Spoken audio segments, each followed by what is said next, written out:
he can have an organization. He's the leader of the organization, but the organization speaks as a corporate body, so they don't attack him alone. They don't try to, because corruption and evil will always fight back vehemently. So it's a necessity, but we need to institutionalize his struggle. So that there will be proper... Yes, it can... Formidability. Yes, and so that he does not run out of ideas, so that he does not wear out, so that his mistakes will not kill the struggle. So, and also he needs some older people who have come before him, who are clean, not every person, who are clean, that can act as counselors for him. If I wouldn't have allowed him to wear that police uniform. You understand? I would have counseled him. It was not necessary. We all know him as social media policeman. Yeah. That uniform was a distraction, and his enemies have cashed on it. They're looking for a way to trap him. But my prayer for him is I will come out of it wiser, and then we'll move on. All right. Doc, I saw where you were asking for the release of Nnamdi Kanu, and speaking of the Igbo nation, what led to that? You know, I did my youth service in Igbo land in 1985, and I stayed there for 15 years. The Igbos were very good to me. I believe that if we fought a civil war in this country, and Gowon came up and said, no victor, no vanquished, and the three arrows, reconciliation, reconstruction, rehabilitation, I believe that we should allow the civil war be a thing of the past, and we should not use halo effect to relate with the Igbo nation. That is to say, there was coup and there was counter-coup. Germany and America are relating well. Germany and Israel, they are relating well. There had been a lot of bloodletting in the past of human history. But there is a time you need to move on. America threw 2 bombs in Hiroshima and Nagasaki during the Second World War. But America and Japan, they are pali-pali. A lot of Japanese are in America. Yes, pali-pali. So I believe that Nnamdi Kanu was a product of a vacuum, product of necessity. When the herdsmen were terrorizing farmers in the East, the Eastern governors and most Eastern leadership are usually slow to react and to defend their people. And Nnamdi Kanu cashed on that open space. Nnamdi Kanu is not the first person to agitate for Biafra. There was Masop, who was Zulike also. There was Masop.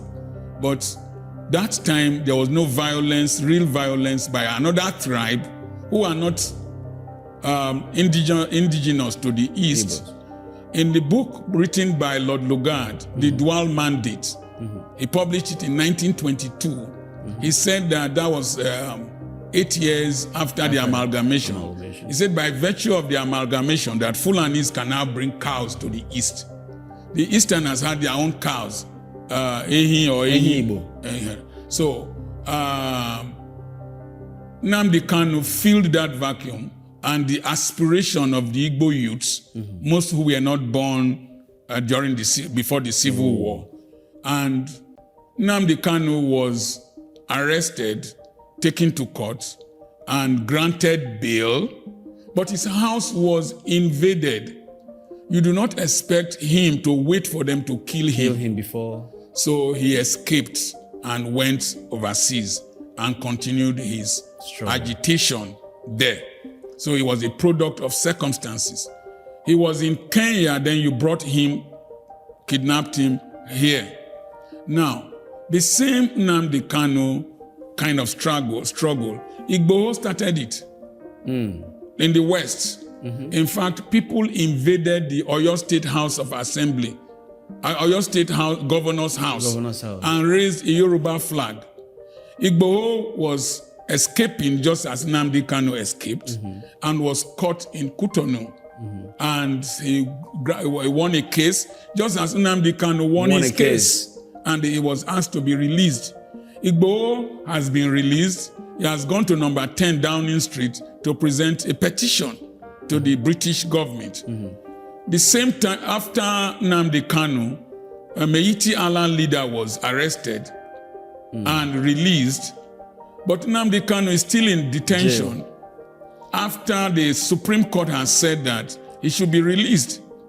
So I consider it injustice. I did a video on why do you hate Igbos in their own country. I believe that holding Nnamdi Kanu in prison is unwise, because the economy, a president is a president because of the interest of his citizens. There is an agitation in the East that every Monday commercial activities don't open. That is a big economic loss, because I know how much money takes place in Onitsha, Aba, Owerri every Monday. And then there is so much bad blood between the federal government, the indigenous Igbos, not our leaders.